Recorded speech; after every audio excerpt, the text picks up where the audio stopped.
Entonces, bueno, buenas noches con todos. Disculpen la tardanza, el tráfico está horrible. Van a registrarse, por favor, su asistencia. Los que están su nombre aquí con una firma y los que no están van a poner conmigo en la parte posterior su nombre y su sección. ¿Ya? Muy bien, el tema que nos ha tocado hoy día es ver el manejo terapéutico en los diferentes tipos de shock. Ya han visto el shock séptico, ¿no es cierto? Entonces ahora vamos a ver el resto de shocks que tenemos, ¿sí? Vamos a iniciar. Entonces los objetivos para hoy van a ser definir el shock, la fisiopatología, diagnóstico, el manejo inicial y el manejo de cada uno de los tipos de shock, ¿sí?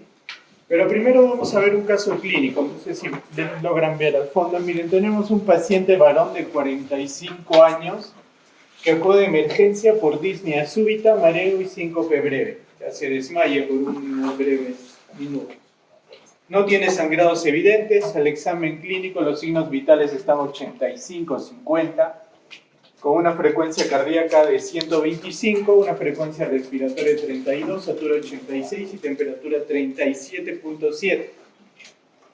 La piel está fría, pálida, sudorosa, el llenado capilar está lento, tiene una ingurgitación yugular positiva, los campos pulmonares, el murmullo vesicular pasa disminuido, pero no hay crépitos.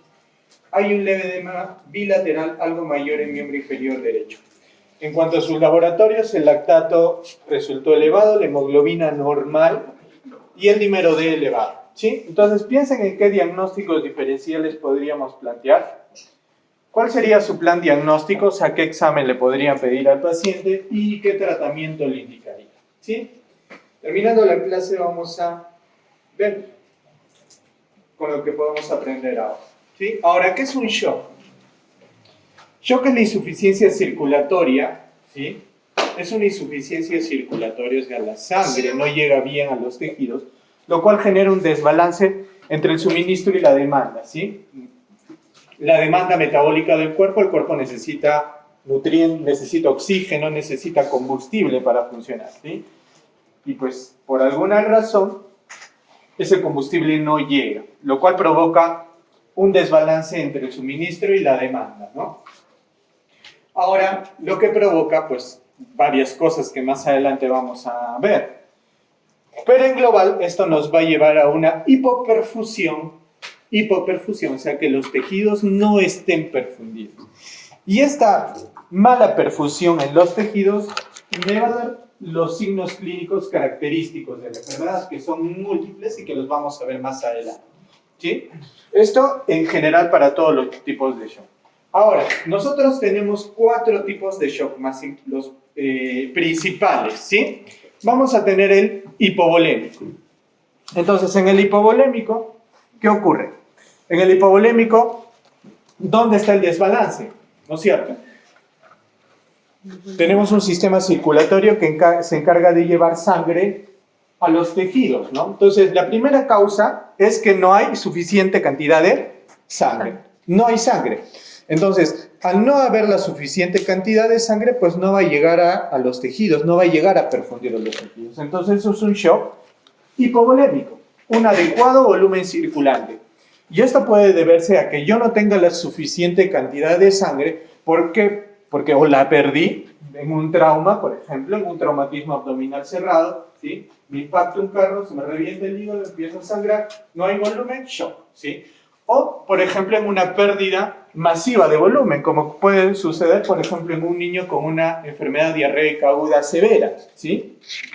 O en un anciano, que puede llegar al shock por la disminución del volumen circulante efectivo, porque al haber una disminución masiva de volumen, ese volumen tiene que salir de algún sitio, y ese sitio es la sangre, ¿sí? El plasma. El segundo tipo es en el cual, ¿sí? Lo que falla no es el volumen, sino lo que falla es la bomba, ¿sí? Se supone que, o bueno, ustedes ya saben bien, que esa sangre para que circule tiene que ser bombeada por alguien, y ese alguien es el corazón, ¿sí? Entonces, si yo tengo una falla en esa bomba, por más que tenga un buen volumen, esa sangre no va a llegar a donde yo necesito que llegue, ¿sí? Y a eso se llama un shock cardiogénico, o sea, una mala función de bomba. Y por ejemplo, ustedes ya de plano me dirán cuál puede ser una causa importante de un shock cardiogénico. ¿Qué me haría fallar el corazón? Abruptamente, que de un momento al otro el corazón deja de funcionar. En un infarto agudo de miocardio, ¿no es cierto? El corazón hace un infarto masivo, se deja de mover un ventrículo, no bombea sangre y el paciente va a entrar en shock. Luego vamos a tener quizás el shock más complejo de entender, que es el shock distributivo, ¿sí? Lo que ocurre en el shock distributivo no es que la bomba funcione, no es que la bomba no funcione, tampoco es que la cantidad de sangre disminuya. ¿Qué problema hay en el shock distributivo? Como su nombre bien lo dice, no hay una adecuada distribución. O sea, la sangre, ¿sí? La sangre, digámoslo para entenderlo así, como que se empoza en las partes periféricas, ¿sí? Imagínense mi cuerpo con mi corazón y mis vasos sanguíneos, que esa sangre en vez de llegar a mi corazón se quede toda en las piernas, ¿sí? ¿Entraré en shock? Claro que sí, porque la sangre no va a llegar al lado derecho del corazón, va a llegar muy disminuida, o sea, la precarga va a disminuir, y al disminuir la precarga, al llegar poca sangre al corazón porque toda se me ha quedado distribuida en la periferia, pues me va a llevar igual a un shock, porque la cantidad que bote sangre ese corazón va a ser pequeñita, tal cual como si fuera un hipovolémico, cuando en realidad no es falta de volemia, sino que la volemia está mal distribuida. Por esto este shock se llama distributivo y tiene múltiples causas, ¿no? De hecho, la principal causa en el mundo de shock es de origen distributivo, ¿no es cierto? El shock séptico es distributivo, ¿ya? En el shock séptico, en estadios iniciales no hay una falla per se del corazón, tampoco hay una falla de volumen. Lo que ocurre es que ese volumen, esa sangre, se distribuye de manera inadecuada, ¿no? En tejidos periféricos. Y finalmente está el shock obstructivo, en el cual el corazón está funcionando bien, hay una adecuada volemia, pero ocurre que ese corazón intenta bombear sangre, pero hay algo que se lo impide. El corazón intenta bombear sangre, quiere sacar sangre de sus cavidades, pero hay algo que impide ese pasaje de sangre. O en su defecto, hay algo que impide el retorno de la sangre, de la circulación sistémica hacia el lado derecho. Entonces puede haber dos cosas. Puede haber una obstrucción a la salida del corazón a través de la aorta, ¿sí? Que sale el corazón, o puede haber un problema de alteración en el llenado de ese ventrículo izquierdo o alteraciones en el llenado del ventrículo, de la aurícula y ventrículo derecho. Entonces, vamos a ver más adelante que hay múltiples causas y cada uno se va a explicar por un mecanismo fisiopatológico diferente. ¿Ya? Entonces, recuerden bien esto. Los 4 tipos de shock son hipovolémico, cardiogénico, distributivo, obstructivo. ¿Sí? Yo me he dado bueno, es una encuesta muy sesgada, la verdad. Pero más o menos, ¿saben cuántos internos de la Católica saben, llegando a su internado, esto que les parece muy difícil? No. ¿Saben cuántos llegan más o menos sabiendo esto? 50%. Hay un 50% que no llega a eso. Entonces, por favor, recuerden esto, es muy sencillo, ¿no? ¿Qué puede pasar para que la sangre no circule en mi cuerpo? Que no tengo sangre, hipovolémico, que la bomba no funciona, cardiogénico, ¿sí? Que la sangre se me ha quedado mal distribuida en las piernas y no regresa, distributivo, o que la sangre no puede salir porque hay algo que no la deja, obstructivo. 4 tipos de shock, no existe otro tipo, ¿sí?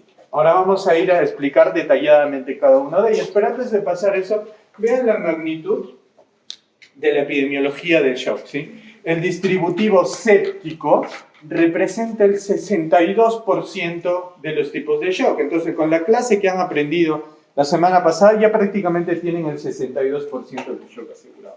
Ahora solo vamos a ver el 48%, ¿sí? Restante. ¿Cómo se subdivide? 4% van a ser los shocks distributivos no sépticos, las otras causas de shock distributivo. En segundo lugar, peleándose el segundo puesto, el cardiogénico y el hipovolémico, ¿sí? Y finalmente, en un menor porcentaje el shock obstructivo, ¿sí? Entonces ahora vamos a entender, con lo que les he dicho, vamos a tratar de entender un poco, ¿sí?, la fisiopatología, porque ustedes me dirán, pero ¿para qué vamos a hacer fisiopatología si esta es clase terapeuta? La fisiopatología es base para entender una enfermedad. Y si ustedes no entienden una enfermedad, lo único que van a hacer es aprenderse de memoria el tratamiento. Y eso perfectamente lo puede hacer un técnico de farmacia, ¿sí?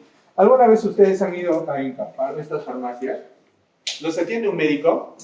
No, y la gente va y le dice, me está doliendo el estómago, ya tómate esta pastilla, ¿no? O me duele la cabeza, ya tómate esta pastilla. ¿Por qué han aprendido estas personas a prescribir sin ser médicos? Por repetición, porque les han enseñado, porque lo aprendieron de memoria y lo dan así, ¿no? ¿Qué nos diferencia a nosotros? Nosotros como médicos entendemos la enfermedad, comprendemos cómo funciona, ¿sí? Sabemos cómo es un cuerpo normal y entendemos cuándo está alterado. Y en virtud de eso, y tomando condiciones farmacológicas, terapéuticas, prescribimos una medicación en virtud de lo que nosotros vemos, ¿sí? Pero es una prescripción razonada, ¿sí? Pero para entender la enfermedad es vital la fisiopatología. Entonces, vamos a ver cada uno de ellos. Muy bien. Entonces, vamos a ver el gasto cardíaco, ¿sí? ¿Y qué es el gasto cardíaco? ¿Alguien sabe qué es el gasto cardíaco? En términos sencillos, ¿ah?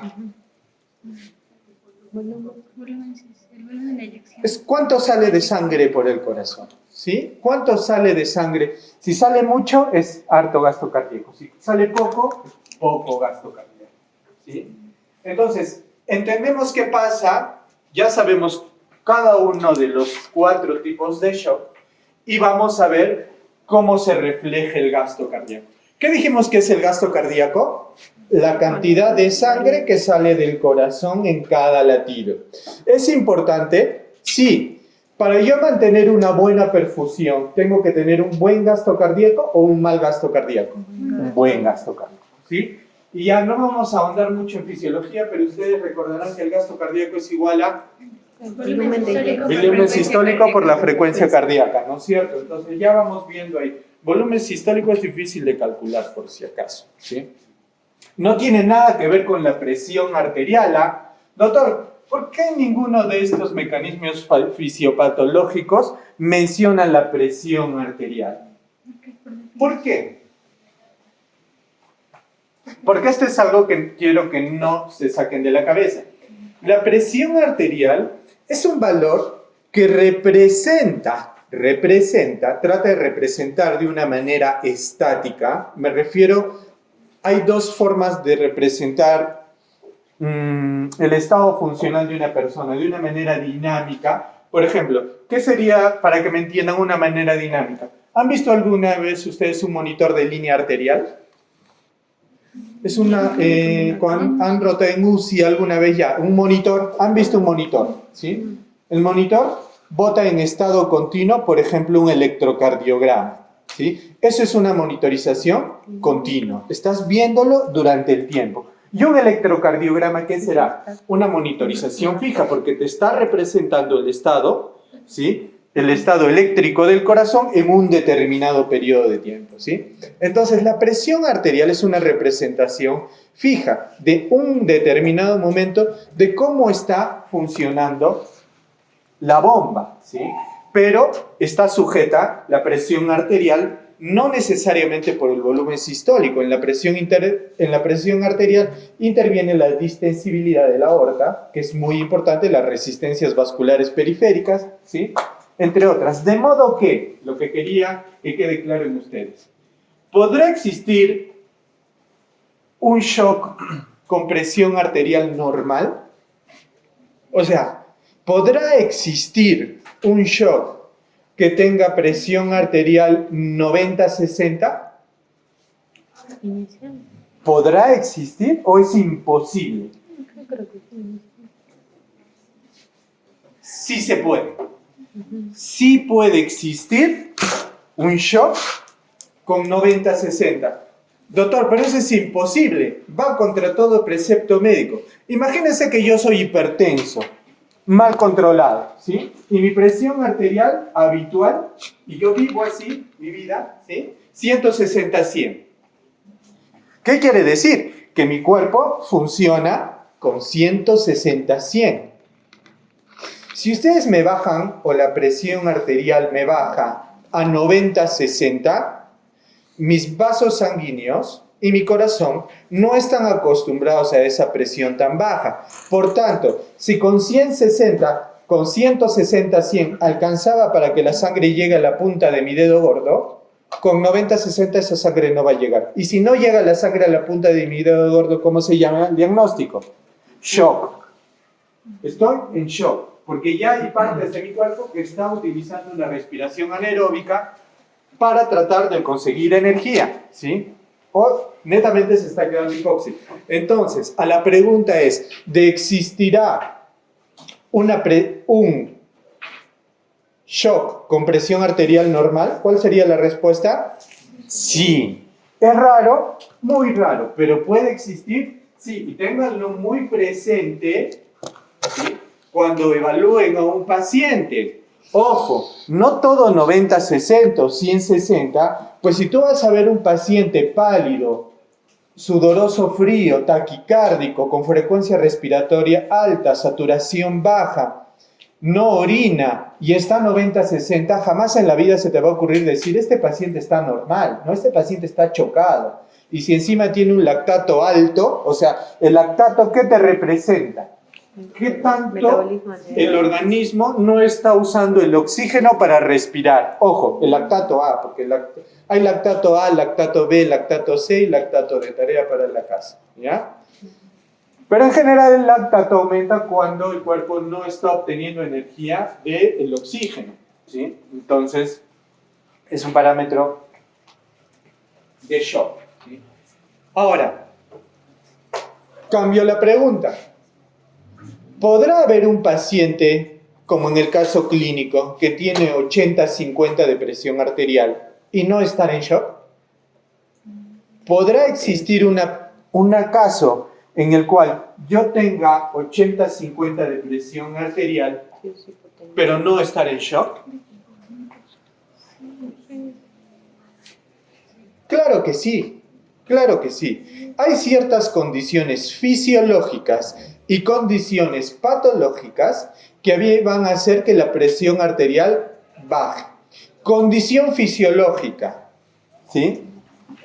Si tú eres muy delgada o muy delgado y encima de eso eres deportista, es muy probable que tu frecuencia cardíaca esté en 50 y que al ejercicio tu frecuencia cardíaca sube 80, 89, 90. ¿Por qué? Porque eres un deportista de alta competencia. Has adaptado tu corazón para funcionar a 1000 sin saturar de ácido láctico a tu cuerpo. Porque, ¿por qué nos cansamos cuando corremos? ¿No? Me he venido corriendo media cuadra y el corazón lo siento cansado. ¿Por qué? Porque mi presión arterial y mi frecuencia cardíaca no se logran adaptar lo suficiente y empiezo a hacer isquemia, ¿sí? En cambio, un deportista de alta competencia no junta ácido láctico y puede seguir corriendo y corriendo y corriendo y corriendo y corriendo y corriendo sin extenuarse.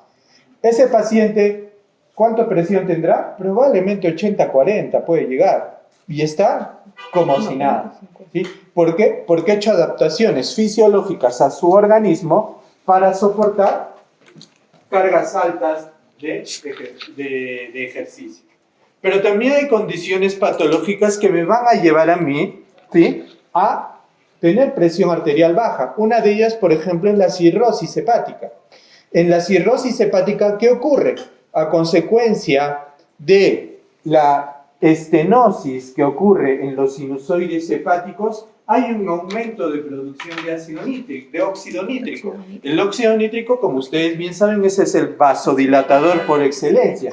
Entonces, hay una vasodilatación esplácnica masiva, lo cual explica la citis, lo cual explica la circulación colateral, etc. Y eso hace que la sangre, ¿dónde se emposa? En el abdomen. En el abdomen.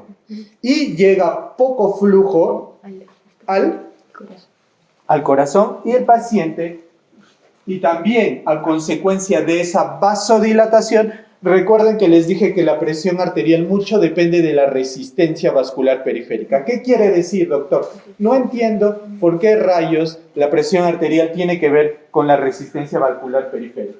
Si tu arteria está contraída, así bien apretada, ¿qué pasa con el corazón? ¿Tiene que trabajar más o menos para bombear?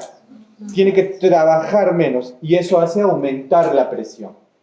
Entonces, si tú tienes los vasos sanguíneos contraídos, eso aumenta la resistencia vascular periférica y eso hace que la presión arterial aumente. Pero si tú tienes un vaso sanguíneo relajado, dilatado, al corazón se le es más fácil bombear la sangre, por tanto la presión arterial es más baja. Y esa es una de las razones por qué el cirrótico anda feliz de la vida con 80-50 por la calle, ¿no? Llega por emergencia del hospital Goyeneche, lo evalúa el interno, me lo sube como shock a las 10 de la mañana, yo lo recibo a las 2 de la tarde y le doy de alta a las 3 de la tarde. Y me dicen, doctor, ¿por qué le da alta a un paciente con 80-40, no? ¿Por qué hago eso? Porque no tiene ningún signo de shock.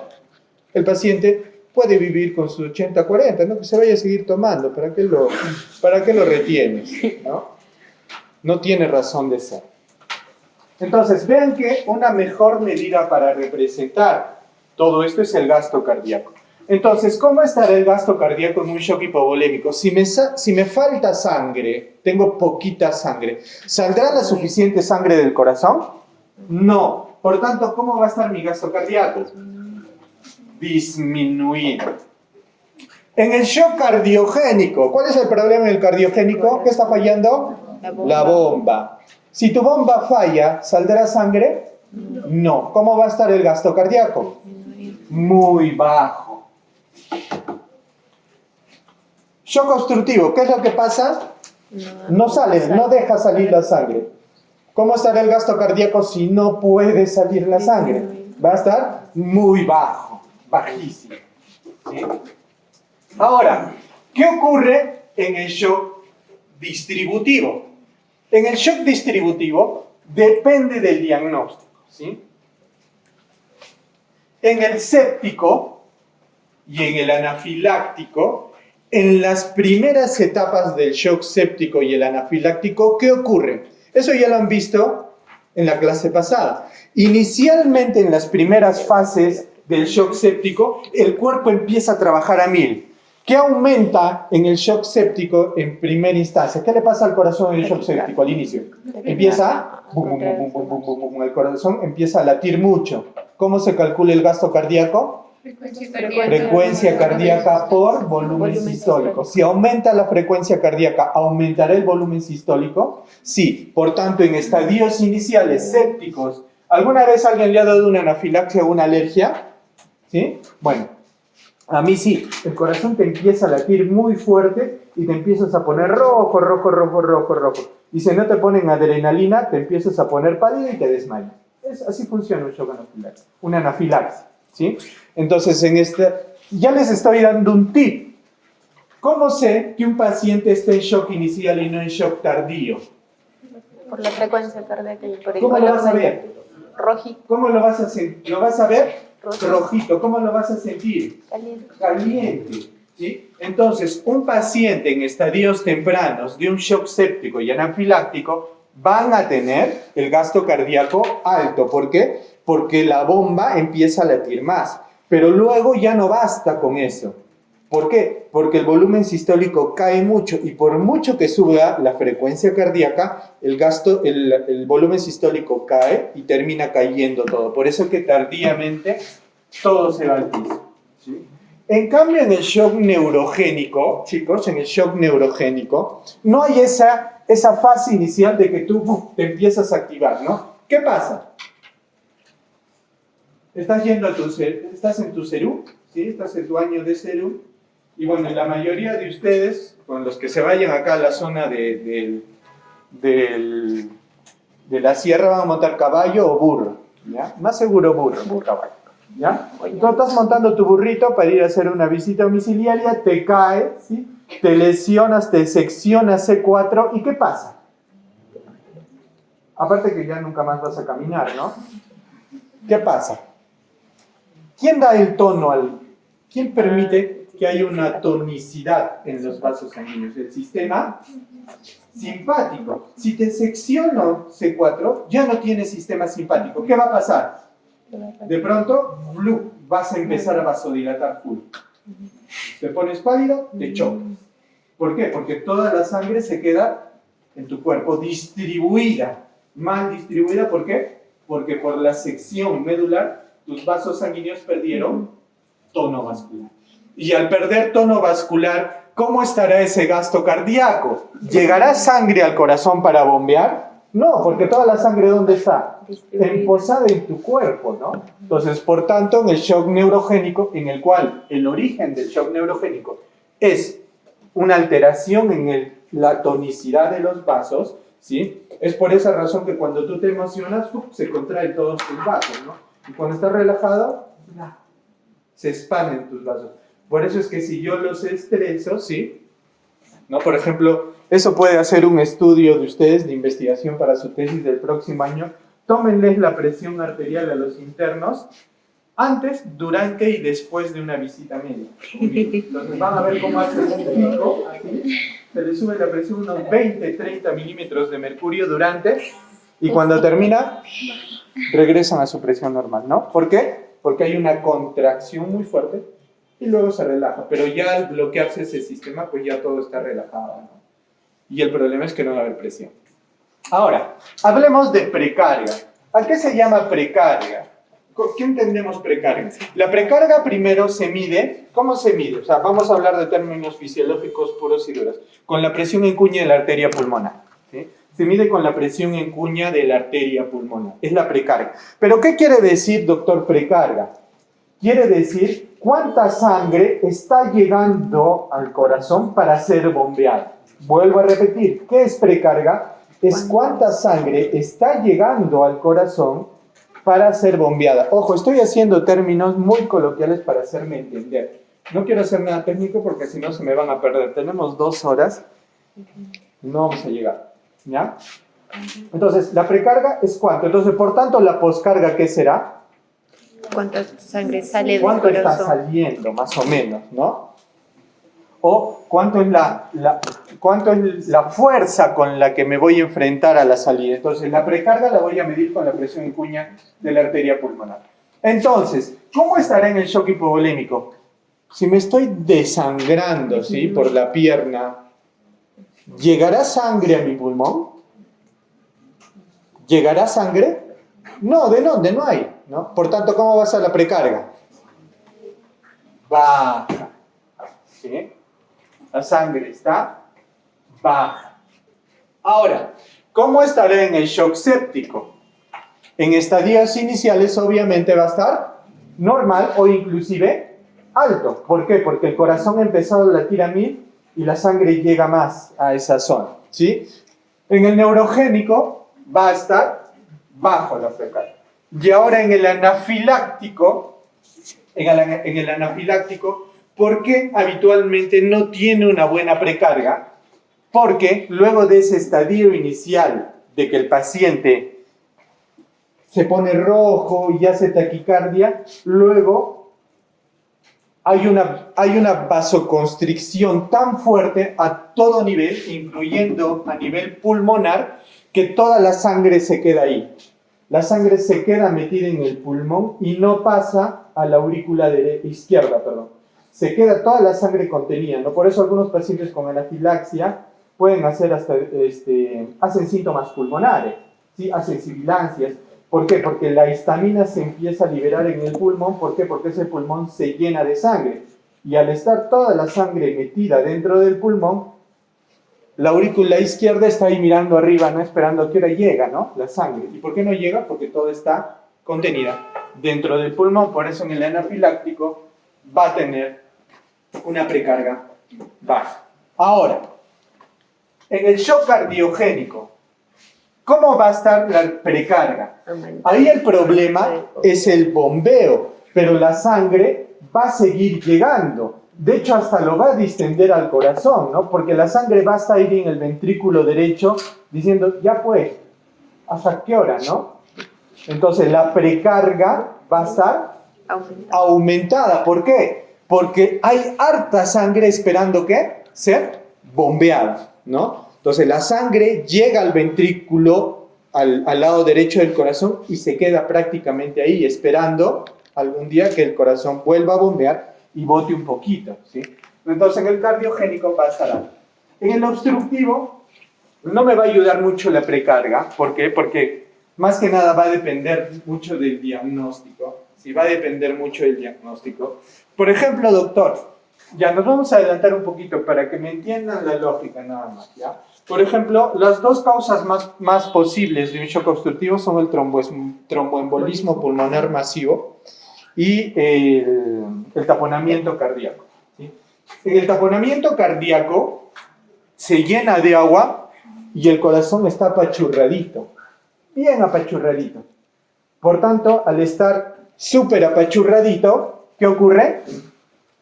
No llega ni sale nada. Por tanto, la precarga va a estar baja. Pero en el caso del TEP, ¿dónde es el problema? En el pulmón. Por tanto, ¿cómo estará la sangre que llega al lado derecho del corazón? Normal, porque los vasos van a drenar normalmente ahí, pero luego cuando quieran salir para el lado izquierdo se van a encontrar con un stop en la arteria pulmonar. Entonces, por eso esos pacientes sí van a tener una buena precarga. Entonces, por eso dice alto-bajo. Por ejemplo, alto en el caso del TEP, bajo en el caso de una taponamiento cardíaco. ¿Sí? Ahora, la poscarga. La poscarga, que la medimos con las resistencias vasculares periféricas, ya explicamos que tiene que ver mucho con la contracción, ¿sí? Si a mí me apuñalan y empiezo a botar sangre, ¿qué es lo que va a hacer mi cuerpo? Va a activar una serie de hormonas, ¿sí? Como por ejemplo la ABH, ¿sí? Como por ejemplo el eje renina-angiotensina-aldosterona. Y finalmente, ¿cuál es la... Si alguien les hace esta pregunta, ¿cuál es la finalidad o el fin supremo del eje renina-angiotensina-aldosterona? ¿Qué respondería? ¿Cuál es la finalidad suprema? Es retener sodio y agua. ¿Y qué más? Provocar vasoconstricción. Chicos, la angiotensina 2 es un potente vasoconstrictor, de los más fuertes que hay, ¿sí? De hecho, actualmente se viene estudiando de que ya se está empezando a sintetizar angiotensina 2 para utilizarlo como un vasopresor, así como la noradrenalina, la angiotensina 2, porque es muy, muy potente. Entonces, si yo al perder agua, porque me dio diarrea, porque pues, me cortaron mi cuellito, qué sé yo, perdí agua, se va a activar esos ejes. ¿Y qué van a provocar? Retención de agua y vasoconstricción. Y al aumentar la vasoconstricción, ¿cómo va a estar la resistencia vascular periférica o poscarga? En el hipovolémico, aumenta, ¿sí? En el distributivo, ya dijimos, en un inicio hay como que una contracción inicial, pero luego se vasodilata. Por tanto, la poscarga va a estar disminuida. En el cardiogénico, ¿cómo estará? Lo mismo, la bomba no funciona, pero el cuerpo lo entiende como me falta volumen y activa también el renina-angiotensina-aldosterona y el corazón. Es por eso que los pacientes con insuficiencia cardíaca hay que darles fármacos para bloquear el eje renina-angiotensina-aldosterona, ¿no? Ya vamos a llegar a eso, insuficiencia cardíaca, y ya se van a dar cuenta de por qué utilizamos 4 tratamientos, ¿sí? Los dos más importantes son para bloquear a ese eje, para evitar vasoconstricción. Entonces, en un shock cardiogénico, lo que va a tratar de hacer mi cuerpo es decir, oye, me está faltando volumen, haz vasoconstricción. Y eso empeora a veces el shock. Por eso, a veces usamos vasodilatadores para tratar un shock de este tipo. Entonces, al contraer, pues, va a aumentar la resistencia vascular, ¿no? Y lo mismo ocurre en el shock obstructivo. Y finalmente la saturación venosa, que más adelante la vamos a ver a detalle, ¿sí? Es un nuevo parámetro hemodinámico que se está utilizando con mucha más frecuencia para evaluar que también está distribuyendo oxígeno en el tejido. ¿Cuál es el entendido? ¿O cuál es la lógica de todo esto? ¿Ustedes saben cuánto saturan? ¿Saben cuánto saturan? Su saturación de oxígeno, ¿cuánto es? Cuando se ponen el dedito en el saturómetro, 94 a 98 aproximadamente, ¿no? ¿Eso qué mide? ¿La saturación arterial o venosa?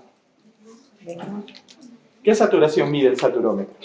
Mide la saturación arterial, ¿sí? Mide la saturación arterial, porque el infrarrojo detecta latido, entonces solo mide la saturación de los glóbulos rojos, en buena cuenta, es lo que mide.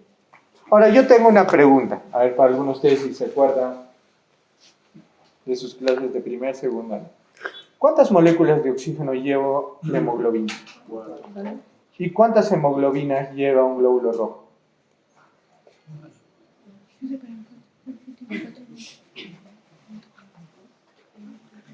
Ya.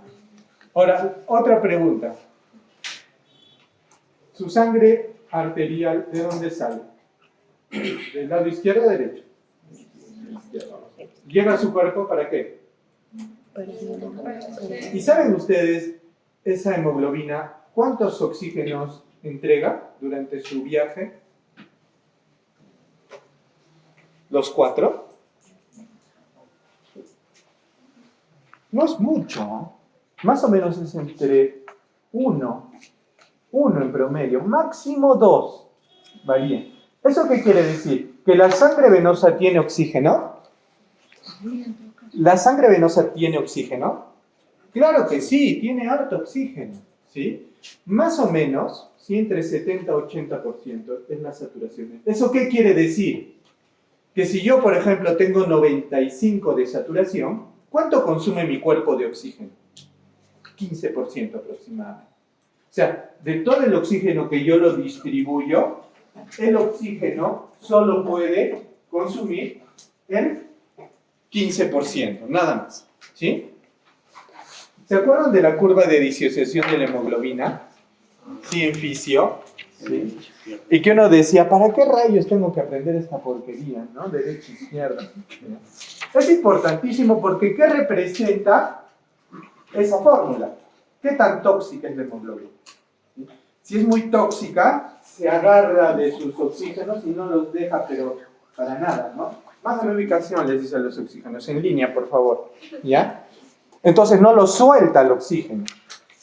En cambio, si la curva va al otro lado, es más tranquilo, ¿no? Dice, no, sí, no hay problema, y empieza a botar sus oxígenos, los regala. Entonces, de eso depende mucho la curva de disociación. Entonces, ¿para qué rayos nos sirve esto? Nos sirve para evaluar la sangre. Tú comparas cuánto de saturación en la arterial y cuánto de saturación hay en la venosa. Entonces, en el shock, en la mayoría de shock, habitualmente está disminuido. ¿Por qué? Porque imagínense que yo tengo 4 oxígenos, ¿ya? Y ustedes están desesperados por oxígeno. Todos los de esta fila están ansiosos por oxígeno, ¿sí? Entonces, ¿qué van a querer hacer? Quitarme mis oxígenos, ¿sí? Quitarme mis oxígenos a toda costa. Ahora imagínense que yo paso a 100 kilómetros por hora por acá. ¿Tendrán posibilidad de quitarme mi oxígeno? No me van a quitar mi oxígeno. Pero ¿qué pasa si yo paso así? No voy a llegar ni acá y ya fue mis oxígenos, me quitaron. Entonces, en buena cuenta, en la mayoría de casos de shock, ¿cómo está caminando la sangre? Lento, ¿no? Está yendo lento. Entonces, ¿cómo estará la saturación venosa de oxígeno? ¿Alta o baja? Ojo, la saturación que representa cuánto oxígeno tiene la vena, ¿sí? Yo soy una arteria, tengo 95 y voy a cruzar esto y me voy a volver vena. Ya tengo 95% de oxígeno. Y estos me quieren quitar mis oxígenos. Y yo paso volando. Así, rapidísimo, no les doy tiempo. ¿Llegaré con harto o poco oxígeno al final? Voy a llegar con harto.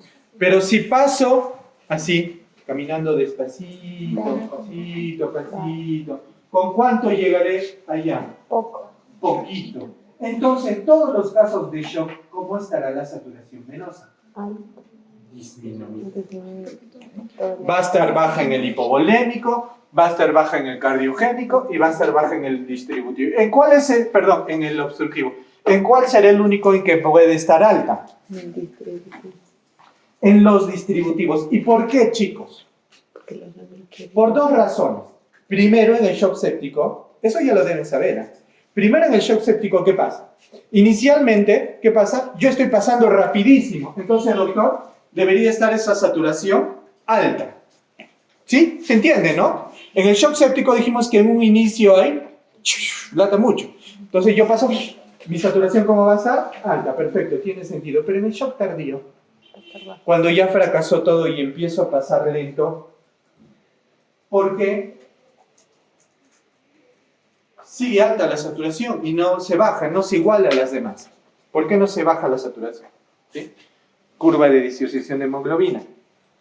En el shock hay acidosis. ¿Sí? La sepsis, las infecciones, las inflamaciones, también hacen que yo me vuelva tóxico. ¿Sí? Me agarre mis hemoglobinas por la acidosis que se presenta en el shock séptico, por la infección propia del shock séptico, y no le entrego a nadie mis oxígenos. Y aparte, ¿qué más? Como sus compañeros están sépticos, se vuelven inútiles, entonces ya no jalan oxígeno tampoco. Yo estoy pasando al lado de ellos y ellos no me quitan mi oxígeno porque están ahí a las justas con la infección, ¿sí? Por esa razón es que la saturación venosa de oxígeno aumenta en el shock distributivo. Entonces, con simplemente parámetros fisiopatológicos, a ustedes los pueden agarrar en una pregunta de examen. ¿Sí? Si les preguntan, no ponen un caso clínico, miles de cosas, si dice saturación venosa de oxígeno alta, indique cuál es el tipo de shock. Distributivo. Cierro mis ojitos y marco distributivo. No leo nada más. Ya me dijo saturación venosa alta, se acabó. La respuesta es distributivo. ¿Ya? Muy bien. Muy bien, acá están los tipos de shock. Sí pueden encontrar las causas de cada uno, eso ya lo van a revisar. Vamos a ver el diagnóstico, ¿sí? Entonces, para diagnosticar un shock, ¿cuál es la clínica? Y tenemos esto que siempre les van a preguntar en los hospitales, las ventanas clínicas del shock, ¿no? Hasta ahora no entiendo por qué ventanas. ¿Ya? Pero bueno, dicen que porque tiene 4 cositas, ¿sí? 4. ¿Ya? Supuestamente es como tú te das cuenta, sin tocar al paciente, viendo nada más, cómo saber si tiene shock o no. La primera de ellas es la ventana neurológica, o sea que el paciente está con compromiso neurológico. ¿Y cómo se evalúa el compromiso neurológico en el shock? Con la escala de Glasgow. Con la escala de Glasgow. Luego, la otra ventana es la ventana renal, o sea que el paciente esté orinando poquito. ¿Y a qué se llama orinar poquito? Oliguria. ¿Pero qué es oliguria? Es un flujo urinario menor de 0.5 mililitros por kilo por hora. Chicos, si algo tienen que aprender para el internado o tienen que saber llegando al internado es saber calcular un flujo urinario. Doctor, ¿cómo se calcula? ¿Cuánto orinaste en un día? 3 litros. ¿Cuánto pesas? 60. Ya, entonces agarras 3.000, lo divides entre 60 y lo divides entre 24. Y lo que te salga es tu flujo urinario. Y si está menos de 0.5, estás en oliguria. Y si está menos de cuánto, estás en enuria. 0.1 habitualmente. ¿Sí? 0.1. Muy bien. La tercera ventana es la ventana cutánea. Y en la ventana cutánea se evalúa el hiene capilar o signos clínicos que vamos a ver en la siguiente diapositiva, como la piel moteada, que me ayudan a evaluar. ¿Sí? Pregunta. ¿Ya? Le invito a un... A ver, ¿quién me dice, o quién de ustedes puede levantar la mano y decir, ya, por una salchipapa, que sabe hacer llenado capilar? Que está convencido, ya han hecho semio, ¿no es cierto? ¿Virtual? ¿Presencial? ¿Presencial? Ay, excelente, sí saben entonces. Pueden decirme que sí sabe hacer un llene capilar. Obvio, lo peor que pueden pasar es que les diga que no, así no se hace. Y lo mejor que les puede pasar es ganarse una salchipapa. Hasta que se ponga el blanquito y lo sueltes y se... ¿Alguien? ¿Fue? Ya. Es que me han enseñado. Ya, a ver, ¿a quién agarramos de a las que están adelante? A ver tu manito. No, ella está mímica. No, ella está mejor. Ya. ¿Cómo se hace el llenado capilar? ¿Ya? Tenemos 2 horas. No sé por qué nos han aumentado 1 hora. Ya, pero entonces tenemos tiempo. Agarren a su pared. Ya, ya, Ya, pero yo te ya la volteen la manito. ¿Ya? Idealmente debería hacerse en el pie, pero podemos hacer en la mano. Con un lapicero o con su misma uña, chicos, presionen el lecho unguial, pero hasta que todo vestigio de sangre desaparezca. Hasta que todo, inclusive puede doler, ¿eh? Hasta que, mira cómo está. Completamente blanco, ¿sí? Tienen que ver que esté completamente blanco.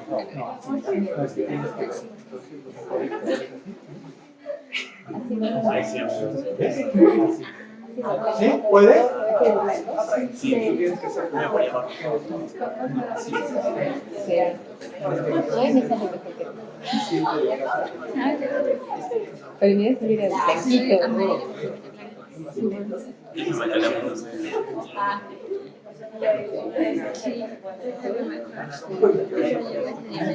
Oye, ya me comenté directo. es muy grueso. Así va a estar a este punto. ¿Qué es un sí? De preferencia con dos. No puedes soltar.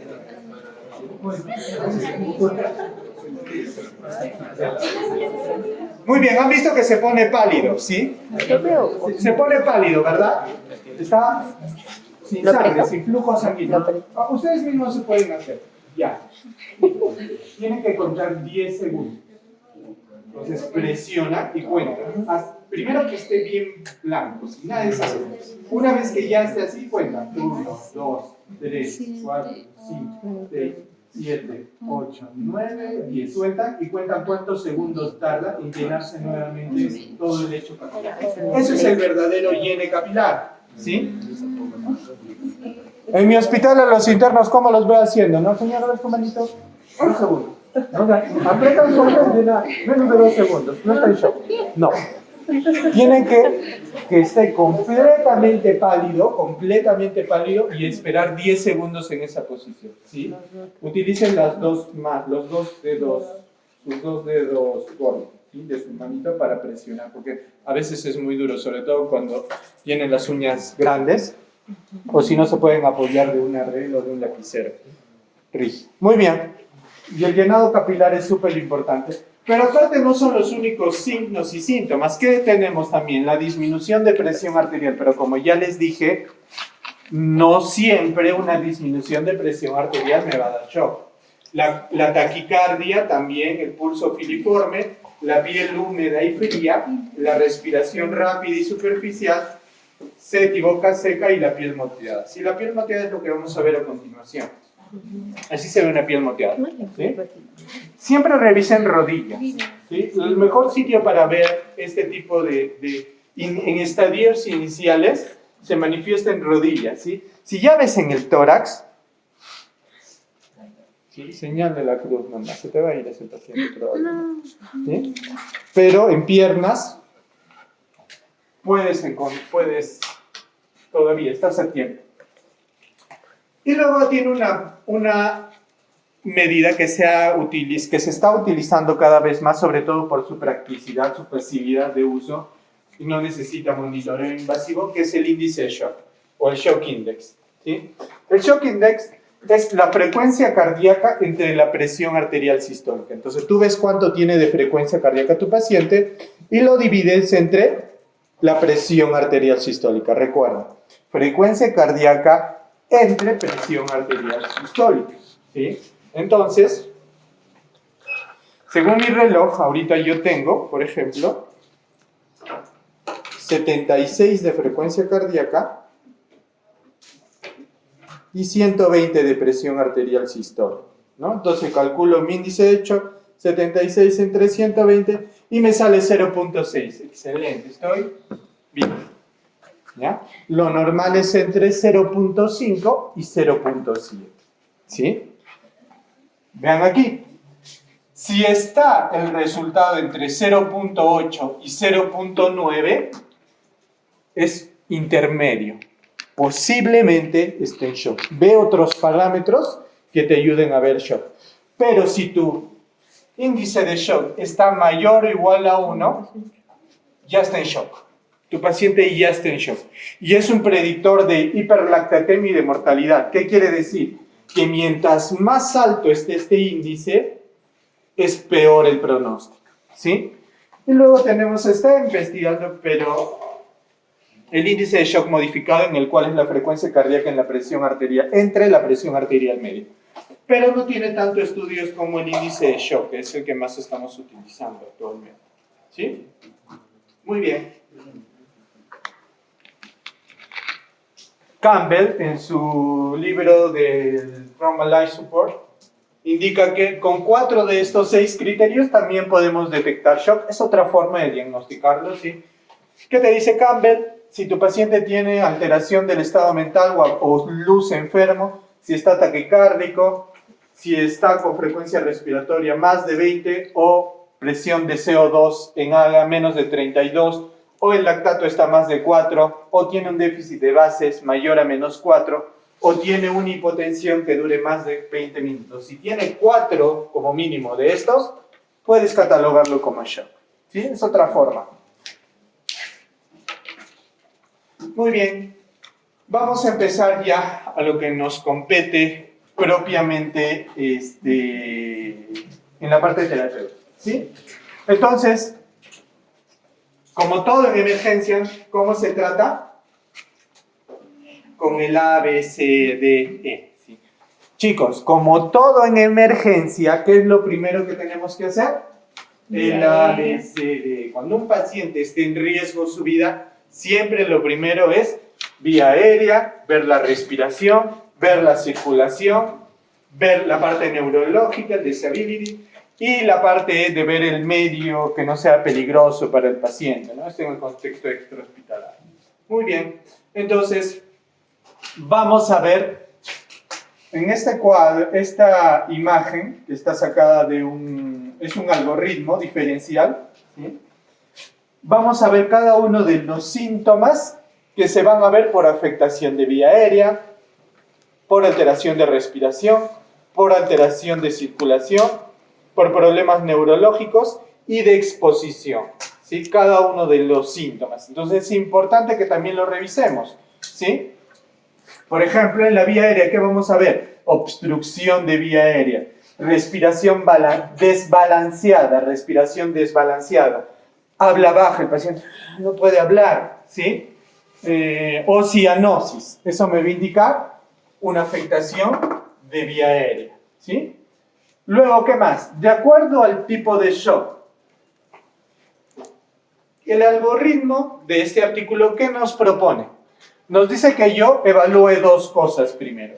Que evalúe o el gasto cardíaco, si es que lo tengo disponible. Ojo, para calcular un gasto cardíaco, idealmente yo tengo que estar en mi paciente ya con cateterizado, porque ni siquiera a veces el ecocardio me puede dar un índice apropiado de gasto cardíaco. O la saturación venosa de oxígeno. Entonces, ¿qué dice? Si tu saturación venosa es alta, automáticamente, ¿qué dijimos que es el diagnóstico? Hipovolémico. Distributivo. Y obviamente, si yo logro hacerle un ecocardio, no voy a encontrar anormalidades, ¿sí? Pero si mi gasto cardíaco está disminuido, ¿qué tengo que ver? La precarga. Si la precarga está baja, o sea, no llega sangre a ese lado derecho del corazón, yo diré que es hipovolémico. Si mi precarga es alta, por los mecanismos de compensación del eje renina-angiotensina-aldosterona, llega mucha sangre al lado derecho del corazón, aumenta, va a ser alta. Por tanto, yo diré, si mi precarga es alta, va a ser un shock cardiogénico. Y como ya les dije, la precarga va a ser variable dependiendo de la causa en el caso De obstructivo. del shock obstructivo. Entonces, en ese algoritmo lo he traído porque me parece muy sencillo como para que podamos diferenciar solamente utilizando la saturación venosa de oxígeno y la precarga para ver cuál puede ser las alteraciones. Ahora, ¿qué voy a ver en el ecocardio? Como ya les dije, en el shock distributivo no voy a ver nada. En el hipovolémico, el llenado del ventrículo obviamente va a estar disminuida. En el cardiogénico, la contractibilidad va a estar baja porque el corazón no se contrae, pero el llenado ventricular va a estar alto, ¿no? Porque ese corazón se llena de sangre esperando algún día bombear, ¿sí? Y, bueno, en el obstructivo va a ser, como les expliqué, dependiente de la causa. Muy bien, entonces los componentes de la reanimación arterial va a ser inicialmente un soporte ventilatorio adecuado, una fluidoterapia de rescate, o sea, dar primero oxígeno, dar líquidos y vasoactivos, ¿sí? Eso ya les deben haber explicado la clase pasada, en shock séptico. Estos dos están en pelea constante. Sí, están en pelea constante. Hay algunos, como yo, que opinamos que deberíamos iniciar vasoactivos antes de, porque no todos los pacientes responden a fluidos con shock séptico. Pero bueno, eso es otra historia. Entonces, ¿cuáles van a ser mis metas de soporte hemodinámico? Este paciente que ya está en shock, ¿cuáles van a ser mis objetivos, mis metas? Una de mis metas va a ser tener una presión arterial mínimo de 65, aunque como vamos a ver más adelante, esto puede cambiar. ¿Cuál más? Tener una saturación venosa entre 70 y 80, ¿sí? Chicos, ¿qué significa esto? SCVO2. Significa la saturación venosa central, ¿sí? Algunos dicen, fisiólogos dicen que cuando te tomas la saturación venosa central, eso no representa exactamente lo que llega a tu corazón. Entonces, algunos fisiólogos dicen, no, para evaluar la saturación venosa es mejor que la tomemos del punto exacto de donde llegue la sangre venosa al corazón. ¿Y dónde es eso? ¿O cómo podríamos sacar esa sangre?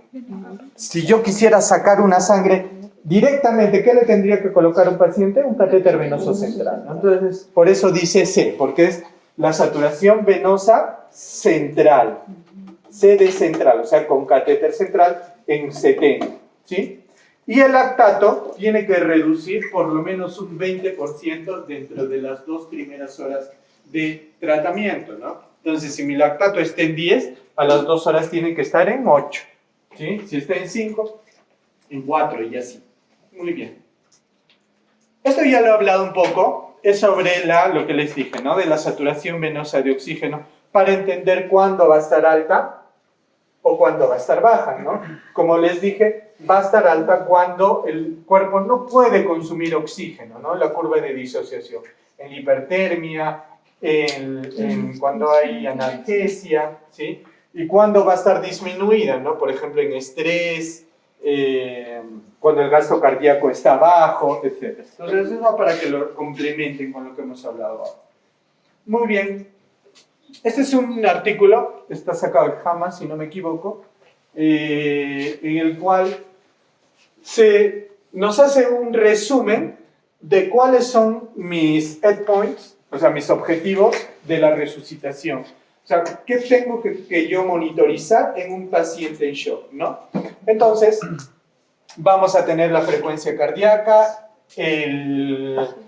la presión arterial y el flujo urinario, ¿no?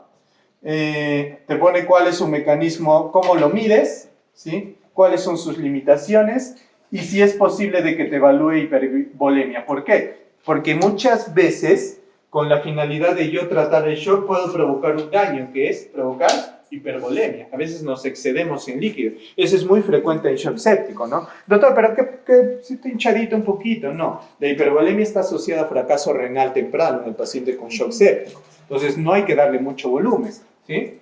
Entonces, como ven, no nos puede ver si es que el paciente está hipervolémico. El lactato sérico, ¿sí? Es otro indicador. La presión venosa central es otro indicador. La saturación venosa de oxígeno, ¿sí? Es otro indicador. tenemos la variación del volumen de stroke.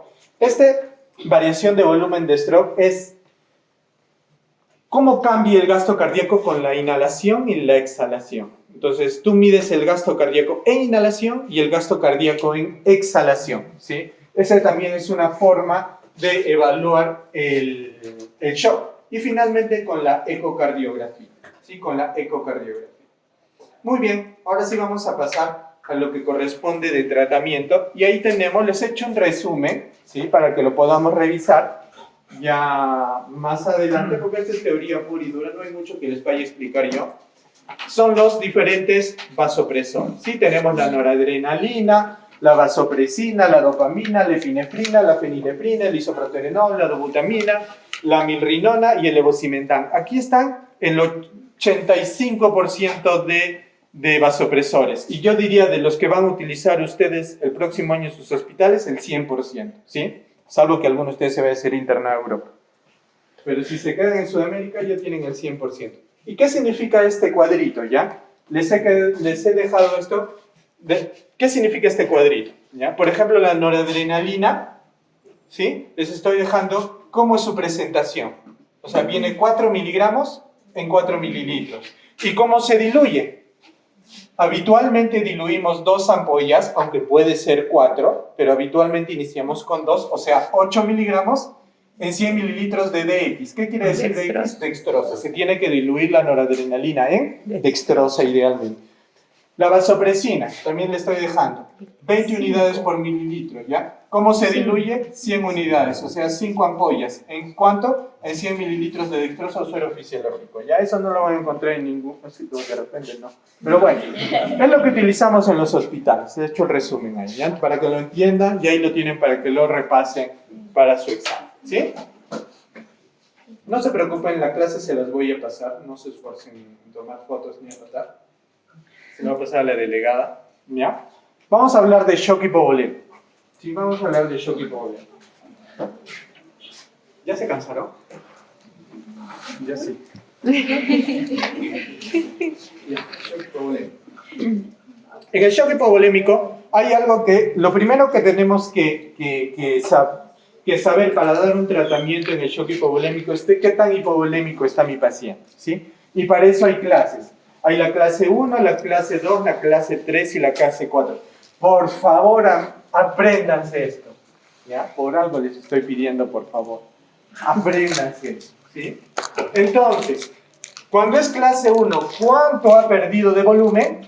Menos del 15% o aproximadamente menos de 0.75 litros. O sea, no has perdido ni un litro, ¿sí? En la clase 2, ¿cuánto has perdido? Del 15 al 30%, que es aproximadamente entre 0.75 al litro y medio. En la clase 3 has perdido el 30-40% de sangre, que equivale a 1.52 litros, y en la clase 4 has perdido más de 2 litros, ¿sí? Estos son los síntomas, ¿sí? Entonces, si mi paciente viene con confusión, frecuencia cardíaca en 160 y presión arterial en 80-50, ¿sí? Yo podría decir que o es 3 o es 4, ¿sí?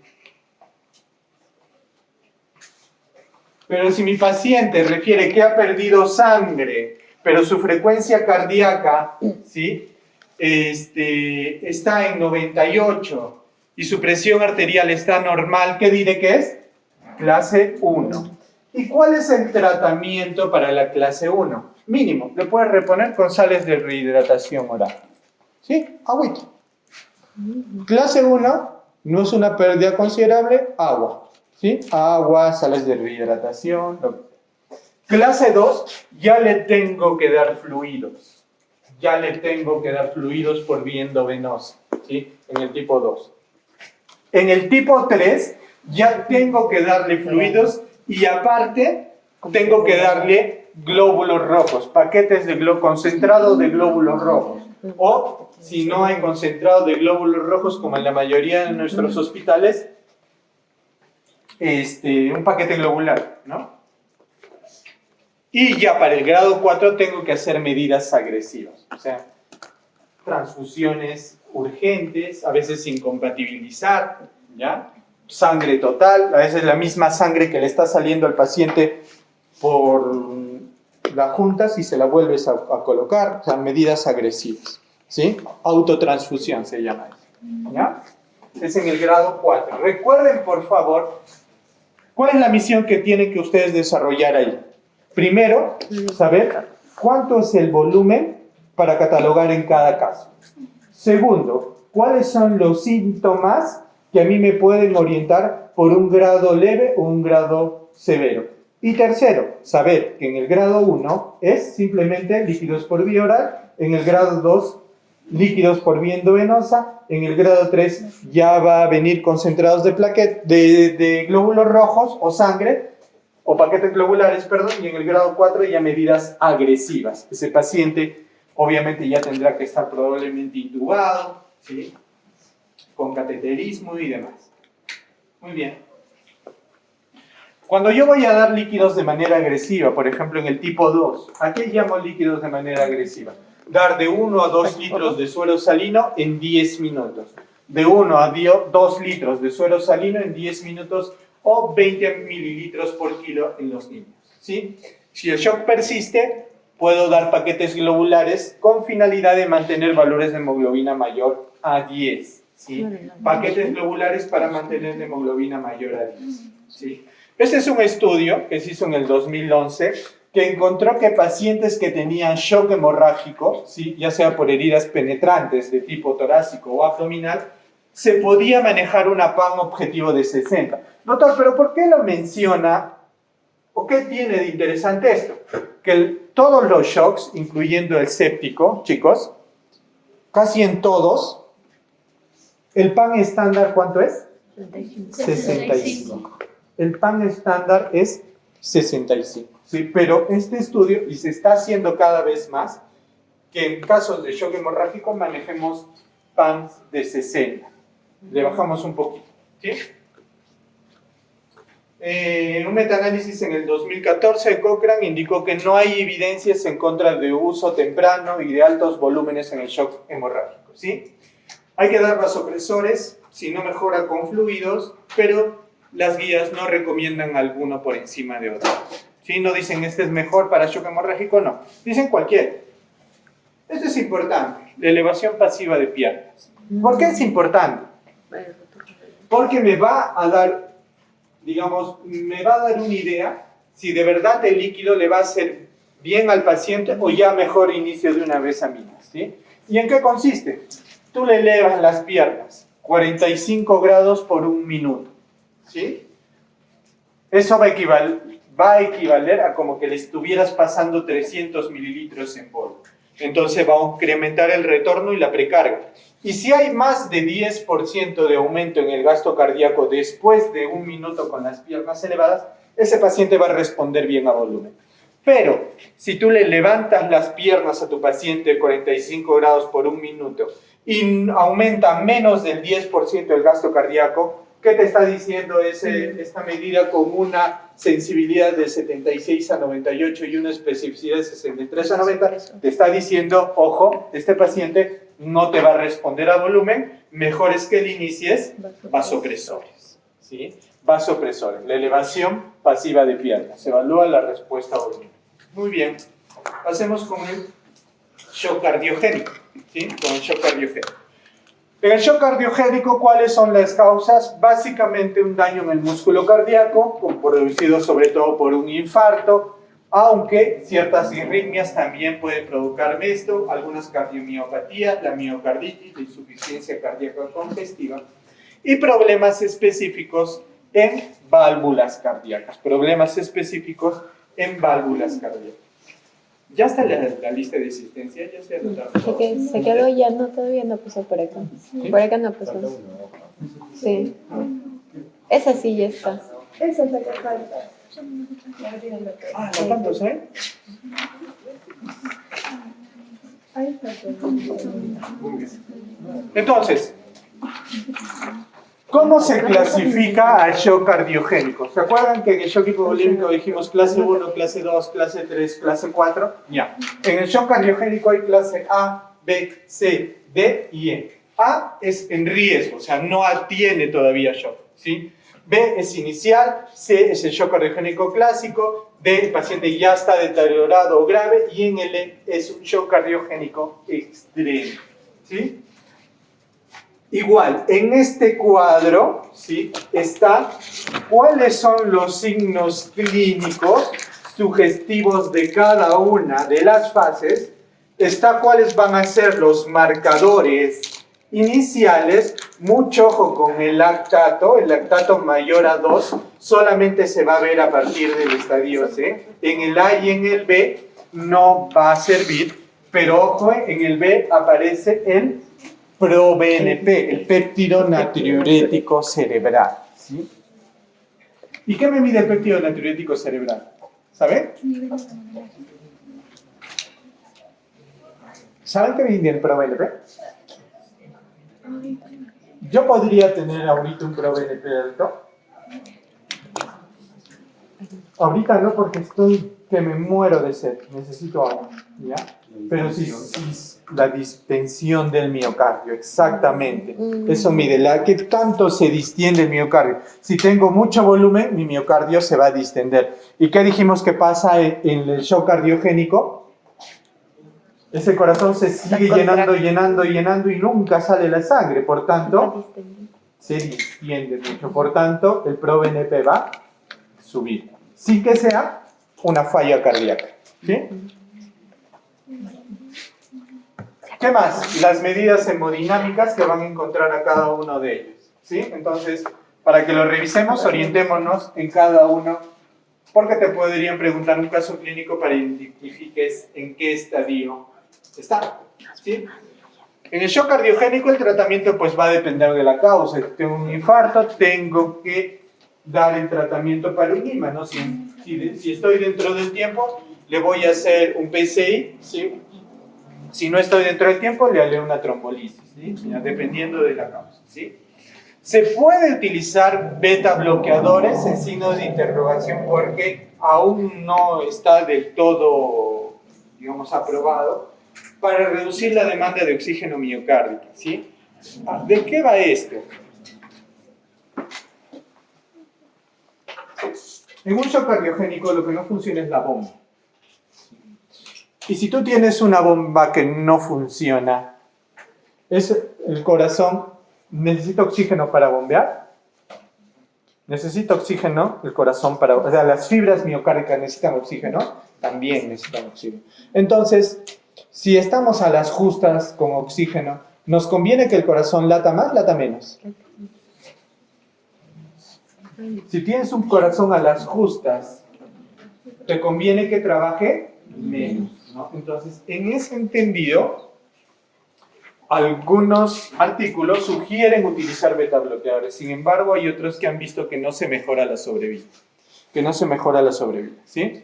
En caso de infarto agudo de miocardio, que es la causa más importante, lo que hay que hacer, ¿cuál es? Restaurar el flujo coronario. Se puede utilizar balones de contrapulsación aórtica, los de Schwann-Ganz, en shock cardiogénico, sí, para tratar de restaurar un poco, disminuir un poco la precardia, ¿sí? En shock cardiogénico es ideal mantener el PAN más de 65 y un índice cardíaco, o sea, el gasto cardíaco entre la superficie corporal, por encima de 2.2 litros por minuto por metro cuadrado. Gasto cardíaco entre superficie corporal. Ese es el índice cardíaco. No tiene nada que ver con el índice de shock, es otra cosa, es otra medida, ¿sí? ¿Se les puede dar volumen al shock cardiogénico? Habitualmente no. Ojo, shock cardiogénico no volumen, porque si le metes más volumen, peor el corazón se va a distender. Sin embargo, sí puedes dar poquito, entre 250 a 500 mililitros, pero con mucha cautela, ¿sí? Pueden ser útiles los sinotrópicos positivos, sí, pero no hay evidencia suficiente para preferir alguno. Sin embargo, si la presión arterial, ojo, ¿se acuerdan que les dije que hay un shock con presión arterial normal? Habitualmente es este. Sí, habitualmente es este. Es muy raro de ver, ¿ah? Es muy raro de ver. De hecho, si no me equivoco, a fin de mes vamos a presentar en el hospital En el hospital los residentes hacen casos clínicos todos los meses. Y justo este mes va a ser un caso clínico de shock cardiogénico con presión arterial normal, porque hemos tenido una paciente hospitalizada con shock cardiogénico y la paciente estaba con 120/80. Estaba chocada. ¿Ya? Es muy raro de ver y en cardiogénico es esto. Pero si tu paciente está con la presión arterial baja, lo mejor es darle noradrenalina. Y como hicimos con esa paciente con shock cardiogénico, pero ella hizo shock cardiogénico por falla cardíaca, ¿sí? Por falla cardíaca, le dimos dobutamina, ¿sí? ¿Por qué? Porque la dobutamina te baja la presión, provoca un poco de vasodilatación que hace caer la presión en un inicio. Pero si tienes una paciente en shock con buena presión, idealmente dobutamina es muy buena, ¿sí? No se encontraron diferencias entre dobutamina y milrinone. La única diferencia es el precio. La milrinone es muchísima más cara.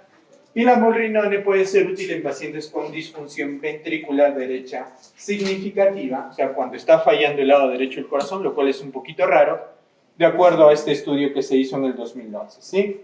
Y se puede dar diuréticos, sí se puede dar diuréticos en caso de que tu paciente con shock esté con congestión o volumen aumentado. ¿Qué me puede ayudar, por ejemplo, a un paciente para ver si está el volumen muy aumentado en el contexto de esto? El CA125. ¿Saben lo que es el CA125? ¿Es un marcador? ¿Es un qué? Un marcador. ¿Un marcador qué? Tumoral. Tumoral. ¿De qué cáncer? De ovario. Ovario. De ovario. Pero le hemos encontrado, los españoles básicamente le han encontrado una utilidad espectacular. Es un marcador de congestión sistémica. Si el paciente está muy congestionado de volumen, sale el CA125 alto y eso te ayuda a evaluar. Y encima de todo, doctor, ¿cómo me doy cuenta que ya no está congestionado? Cuando el CA125 te regresa al valor normal. Es espectacular. Shock obstructivo, ¿sí? En el shock obstructivo tenemos varias causas, ya hablamos de algunas de ellas. El taponamiento cardíaco y el TEP, pero no son las únicas. Otra causa, por ejemplo, es la pericarditis constrictiva, ¿sí? Otra causa, el neumotórax a tensión, y otra causa, la estenosis aórtica, pero severa, la estenosis aórtica severa. Entonces tenemos todas esas causas de shock obstructivo, aquí las vamos a ver en más detalle, ¿sí? En pacientes que no se pueda evaluar la respuesta a fluidos, ¿sí? En el shock obstructivo, porque también en estos pacientes no está recomendado darles fluidos a demanda porque lo podemos empeorar.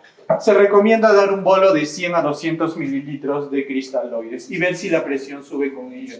Si la presión no sube, deja de darle agua, a ese paciente lo vas a empeorar. Si la presión sube un poquito con el volumen, puedes animarte a dar un poco más, entre 500 a 1000 por día, pero no más, ¿sí? Con mucha cautela porque se puede empeorar. En pacientes que tengan paro cardíaco y taponamiento cardíaco, ¿qué tendré que hacer? Ya han hecho, este semestre creo que van a hacer, ¿no? Lo que es RSV. ¿Ya hicieron? ¿Sí?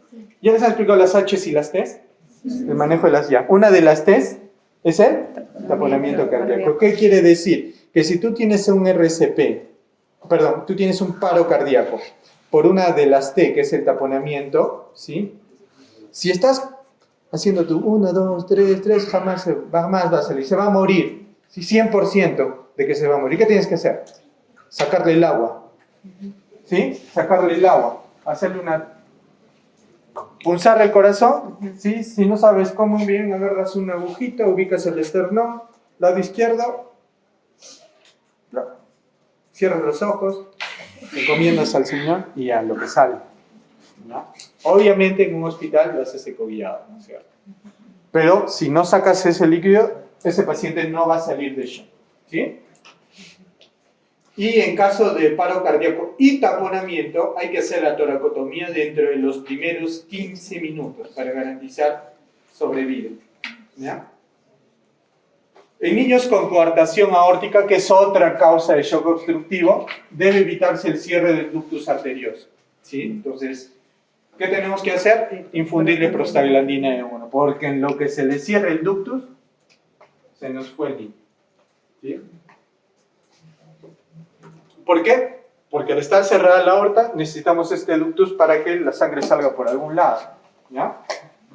Ahora, la guía de la Sociedad Europea de Cardiología sugiere la noradrenalina, ojo, solo esa guía sugiere la noradrenalina como el vasoconstrictor ideal en tromboembolismo pulmonar. Ojo. Hay la americana no, pero la europea sí sugiere noradrenalina como el de primera línea para TEP. No todos los shock obstructivos, solo TEP. Ojo, ¿sí? Sin embargo, estudios en Norteamérica mostraron que vasopresina, al no aumentar la resistencia pulmonar, podría ser más útil que noradrenalina, pero faltan estudios más grandes, ¿sí? En caso de ser necesaria ventilación mecánica en estos pacientes, como hay algo que no deja distenderse al corazón, yo no puedo hacer que el pulmón se inflame, porque si el pulmón se hincha mucho por el ventilador, lo va a apretar ese corazoncito que de por sí no está saliendo bien la sangre. Por tanto, tengo que dar volúmenes bajos y PIPs bajos, ¿no? ¿Sí saben lo que es el PIP? Es la presión positiva al final de la expiración, ¿no es cierto? ¿Sí? Ustedes ¿para qué sirve esto? Ustedes cuando respiran, inhalan y exhalan. Cuando exhalan, ¿sus alvéolos se colapsan? No, siempre se quedan un poquito distendidos. Entre otras cosas, gracias al surfactante, pero más gracias al óxido nítrico, ¿no? Que tiene una tensión superficial más alta. ¿Sí? Pero ¿qué pasa en el paciente que está ventilado? Al paciente ventilado, oxígeno ¿al cuánto por ciento le entra? 100%. Por tanto, no tiene nitrógeno. Entonces, por tanto, esos alvéolos se colapsan y hacen atelectasia. Para evitar la atelectasia, ¿qué hace el ventilador? Cuando el paciente inhala, ¡buf!, le mete oxígeno. Pero cuando el paciente exhala, ¡pum!, le mete un poquitito de oxígeno. A eso se llama PIP. ¿Para qué? Para que ese alvéolo no se colapse. Y el PIP es de manejo importante. A veces hay enfermedades en las cuales, por ejemplo, en un paciente muy atelectasiado, tenemos que dar PIPs hasta de 20 para hacer que esté siempre distendido y mejorar el intercambio gaseoso. Igual cuando un paciente tiene aumento de CO2. Pero no los quiero confundir. PIP bajos, ¿ya? Para hacer de que no esté muy hinchadito ese pulmón y no me apriete esa obstrucción. Shock distributivo.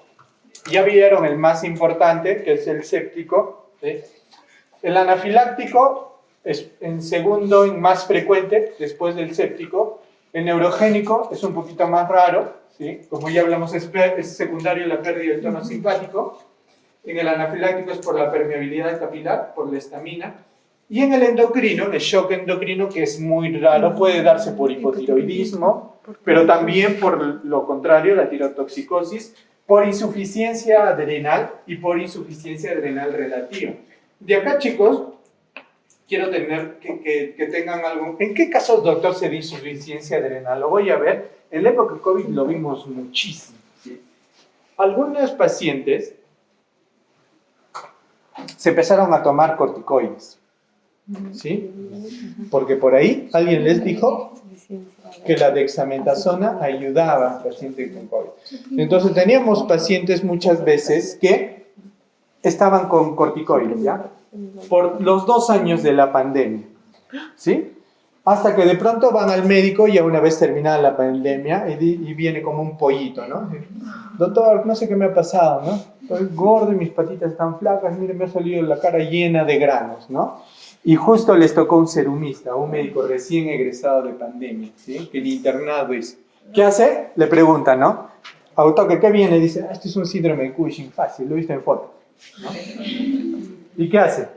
Le pregunta, ¿no? Señora, ¿qué está tomando? Dexametasona 8 miligramos al día. Ah, ahí está el problema, mamita, suspende la dexametasona, te ha dado un Cushing y nos vemos en 30 días. A los 5 días viene por emergencia el paciente en shock. ¿Qué le pasó? Expresión muy rápida. Ajá, una insuficiencia renal. Se tiene que desescalar. ¿Quién fabrica la noradrenalina en el cuerpo? La suprarrenal. ¿Sí?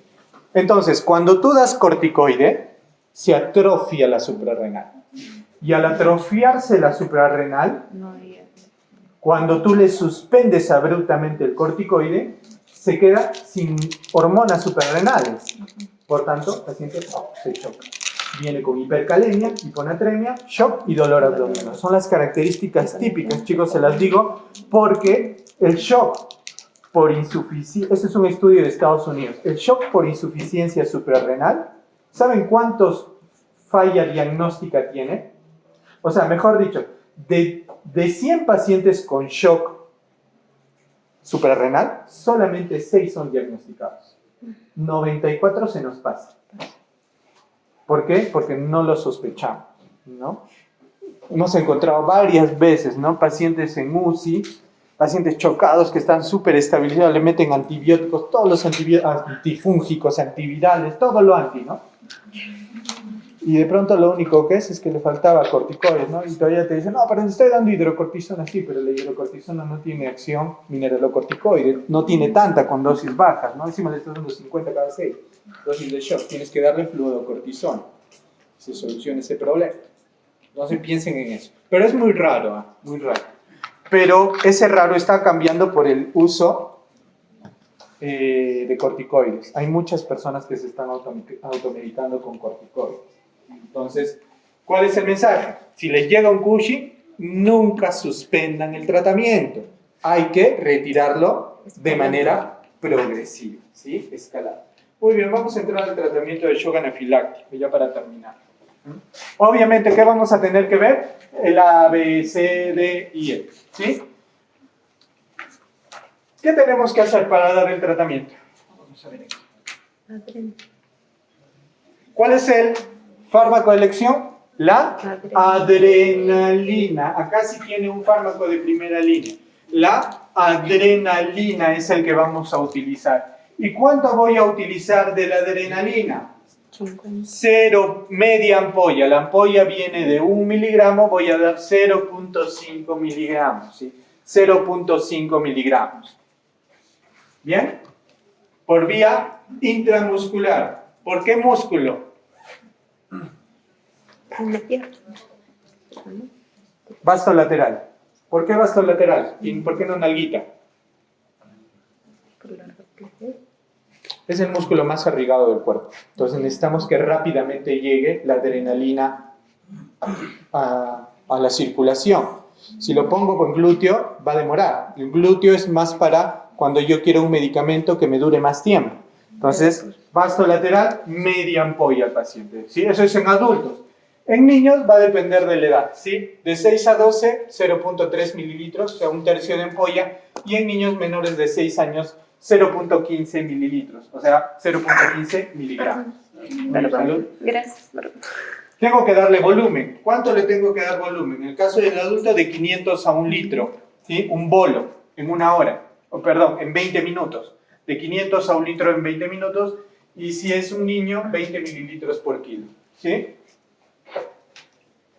¿Qué más tengo que administrarle? Clorfenamina. ¿Intramuscular o endovenosa? 10 miligramos en el caso del adulto. ¿Y qué más tengo que administrar? Hidrocortisona, que se puede dar por vía endovenosa o intramuscular a dosis de 200 miligramos. ¿Sí? 200 miligramos de hidrocortisona, 10 miligramos de clorfenamina y media ampolla de adrenalina. ¿Sí? Adrenalina. Doctor, le puse la ampolla de adrenalina y el paciente sigue en shock. Ayúdenme, ¿qué hago? Le pones otra media ampollita. Le clavas. Doctor, le he puesto otra vez y no responde. Ahí sí ya le das endovenosa. ¿Sí? Doctor, ¿y por qué de inicio no le doy adrenalina endovenosa mejor al paciente? Porque puede provocar muchas arritmias. ¿Sí? Puede provocar arritmias. ¿No? Pero ahora va a depender también de la severidad. Si tú vienes, un paciente con shock anafiláctico, pero ya es un shock severo, con mucho compromiso de conciencia, el paciente ya está preparo, ahí sí de frente, no esperas el intramuscular, sino de frente le administras endovenoso. Este es el ideal para cuando no lo tengas monitorizado. Obviamente, si me llega un paciente a shock trauma de mi hospital, ¿sí? Con un shock anafiláctico, de frente me voy al endovenoso porque se entiende que ya tengo monitoreo. Entonces ya voy a detectar si me hace alguna arritmia, ¿sí? ¿Cuál es la dosis endovenosa de adrenalina? Ya se las dejé en el cuadro anterior, pero para recordar, 1 microgramo por kilo, ¿sí? En bolo, o sea, 50 microgramos o 0.1 microgramos por kilo minuto en infusión. En infusión le voy a pasar 0.1 microgramos por kilo por minuto, entonces la dosis va a ser variable dependiente del peso. Es necesario oxígeno. Los esteroides y antihistamínicos son parte del tratamiento, pero de segunda línea. Y sí se puede administrar broncodilatadores, ¿sí? Muy bien. En el caso del shock neurogénico, hay que mantener panes un poquito más altos, entre 80 y 90. Es lo ideal según ese estudio que salió en el 2002. Noradrenalina podría ser el preferido. Se puede utilizar dopamina sola o en combinación con otros sinotrópicos. La fenilefrina puede utilizarse como terapia de primera línea o de segunda línea en pacientes que no respondan a dopamina, ¿sí? ¿Por qué tienes que dar dopamina habitualmente o un poco mejor? Por la vasoconstricción y el efecto inotrópico que tiene. Entonces le va a restituir el tono a tus vasos, ¿sí? Y en caso de que tenga bradicardia tu paciente, menos de 40 de frecuencia cardíaca, hay que administrarle atropina, 1 miligramo, ¿sí? 1 miligramo diluido en 20 mililitros. No está anotado, pero se lo menciono. Atropina se diluye, siempre se diluye, se da 1 miligramo. Diluida en 10 o 20 mililitros, habitualmente lo diluimos en 20 mililitros de cloruro y eso se administra en bolito cuando tenemos una frecuencia cardíaca menos de 40, ¿sí? Bradicardia menos de 40. Muy bien, ¿ya está la lista? Hasta los que no están se han anotado, ¿no? Muy bien. Entonces resolvamos el caso clínico. Primero, ¿qué es? Un shock. ¿Sí? No hay que ser muy listos para eso. ¿Qué dirían? ¿Cuál dirían la causa del shock? Podría ser séptico. ¿Qué tenemos a favor de séptico? La presión, la La temperatura, temperatura un poquito, ¿no? La frecuencia cardíaca un poquito. la frecuencia respiratoria. Piel fría, pálida y sudorosa. En un paciente que acaba de tener un síncope, ¿cómo debería estar esa piel de ser séptico? Debería estar caliente, rojo. ¿Por qué? Dijimos que el séptico en primeros estadios es hiperdinamico. ¿Sí? Es hiperdinamico. Eso lo han aprendido en la clase pasada. ¿Sí? ¿Será un shock cardiogénico? Puede ser por el 5, por el 5. ¿Qué opinan? ¿Podrá ser un shock cardiogénico? ¿Cardiogénico o obstructivo? Porque me dice, hace disminuir. Leve edema bilateral distribuido. ¿Habrá ingurgitación yugular en un paciente con shock cardiogénico? No. ¿Sí? ¿Qué nos queda? ¿Shock hipovolémico será? Hemoglobina normal. ¿Qué nos queda? Distributivo. Ya. Anafiláctico distributivo. ¿Séptico será? Ya vimos que no, porque la piel está fría, pálida, sudorosa, el llenado capilar está lento. En estadios iniciales no me da eso. ¿Podrá ser un anafiláctico? No dice nada sobre urticaria, ¿no? ¿Podrá ser un endocrino? Tampoco no hay ningún antecedente, ¿no? Neurogénico, no se ha caído, no refiere contusión. ¿Qué me queda? Shock obstructivo. Un shock obstructivo. Miren lo que dice acá. ¿Qué dice? Leve edema bilateral, algo mayor en miembro inferior derecho. ¿Qué podría ser algo que me provoque edema, pero más en un lado que en otro, en una pierna que en otro? ¿Qué puede ser eso? Una trombosis venosa profunda. ¿Y qué puede provocar una trombosis venosa profunda? Un TEP. ¿Y qué puede provocar un TEP? ¿Un shock? Obstructivo. Muy bien. Entonces, muy atentos a esto y saquen sus celulares, por favor. ¿Le podré pedir un angiotem pulmonar? ¿Está dentro del contexto de TEP pedir un angiotem pulmonar? ¿Quién dice sí, quién dice no? Chicos, es el gold estándar del tratamiento. ¿Sí? Ecocardiografía Doppler. ecocardiografía Doppler para ver el corazón. ¿Será necesario? En el contexto de shock vimos que sí, como parte de evaluación es necesario o puede ser necesario si es que tengo disponible para ver cómo está su hemodinamia. ¿Será necesario oxígeno? ¿Será necesario anticoagular? Sí. Obviamente es el tratamiento. ¿Será necesario la noradrenalina? Tengo ¿Será que necesario? levantarle las piernas 45. Sí. Sí, la PAN está a menos de 65, noradrenalina. Ahora, la pregunta es, ¿qué harían primero? ¿Angioten, ecocardio, oxígeno, anticoagulación o noradrenalina? ¿Qué va primero, qué va segundo, qué va tercero, qué va cuarto, qué va quinto? Anticoagulación, Por favor, oxígeno. responda. Entra con su celular y responda. Ay, ojalá que funcione.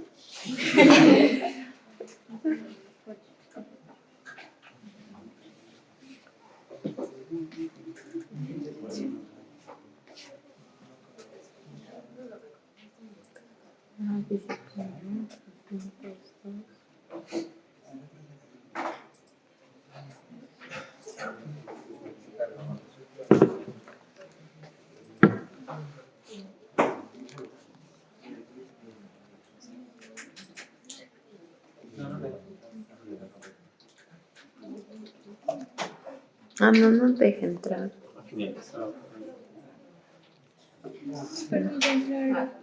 No permite entrar. No. ¿Ya está finalizado, dice? Sí. Ah, ya se pasó seguro el tiempo. Ya ni modo. Ya fue. Ya, pero vamos a igual vamos a intentar. Vamos a resolverlo, ¿ya? ¿Cuál sería el orden? A ver.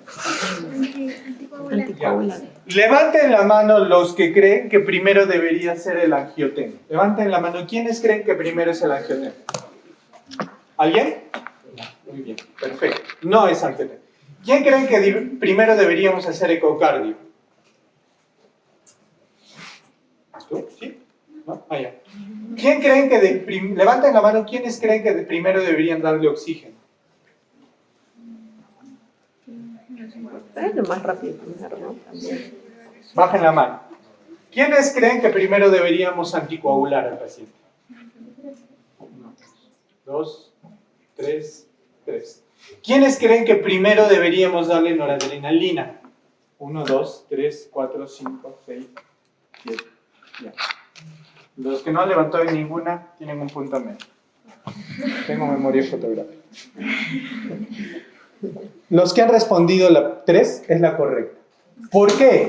Chicos, recordemos siempre en todo paciente con shock, ¿cómo es el tratamiento? A, B, C, D, E. Por tanto, lo primero será oxígeno. Eliminamos oxígeno, ¿sí? Sacamos el oxígeno. Bueno, más rápido también. Entonces, el oxígeno se va en el primer puesto. Ahora sí, ¿quién va en segundo puesto? ¿Qué haríamos después del oxígeno? Pregunto. ¿Quiénes creen que haríamos la noradrenalina en segundo puesto? ¿Quiénes creen? Levanten la mano. ¿Quiénes dicen que luego del oxígeno viene la nora? 1, 2, 3, 4, la mayoría. ¿Quiénes creen que después del oxígeno debemos anticoagular? ¿Quiénes creen que después del oxígeno debemos anticoagular? ¿Quiénes creen que después debemos hacer la ecocardio? ¿Y el angiotem? ¿Ah? Ya. A, ¿qué es? B, si está la vía aérea permeable. B, respiración. C, Circulación. ¿está? El shock. ¿Qué tenemos que darle? Nora. Entonces, segundo lugar es la noradrenalina. Por A, B, C, D. Vamos con el tercer lugar. ¿Qué harían en tercer lugar? Levanten la mano quienes después de hacer la noradrenalina lo anticoagularían. Levanten la mano. No, yo tengo que hacer el angiotensin. 1, 2, 3. ¿Quiénes le harían ecocardio? Levanten la mano. 1, 2 y medio y a 3. 13. ¿Y quiénes le harían el angiotem pulmonar? La mayoría. Todos jalados. No se puede hacer angiotem en un paciente hemodinámicamente inestable. No se puede hacer un angiotem. Entonces, ¿cuál es el gol estándar para... Pregunta, ¿por qué no lo anticoagulamos? ¿Por qué no sería la anticoagulación después? Porque no hemos confirmado el diagnóstico. No hemos confirmado. Tengo la sospecha clínica. ¿Cuál es mi gol estándar? El angiotem. Pero doctor, ¿qué hago cuando no tengo un angiotem? O mejor dicho, cuando mi paciente está inestable, un ecocardio. Entonces, en tercer lugar viene un ecocardio. Y luego, finalmente, luego del ecocardio, ¿qué tengo que hacer? Confirmé el diagnóstico y lo anticoagulo. Y ya luego, si es que una vez que el paciente ya esté fuera de peligro, le puedo hacer su angiotem pulmonar para identificar exactamente cuál es la arteria obstruida. ¿Ven este desarrollo? Sí. Bueno, la mayoría felizmente ha acertado en todos, excepto lo del angiotem, pero se entiende porque no ha sido motivo de nuestra clase. Pero es algo que debemos ir viendo nuestro razonamiento clínico y irlo fortaleciendo cada día más con casos como este y con casos que ustedes vean en los hospitales, ¿sí? No simplemente vayan a los hospitales a seguir como ganadito a su doctor, ¿no? Sino pregunten, cuestiónense y digan, ¿pero por qué están haciendo esto? ¿Por qué le piden este examen? ¿Por qué le están dando este tratamiento? Y así van a ir fortaleciendo cada vez más su habilidad clínica. Muy bien. Nos vemos en la siguiente clase. Perfecto, chicos.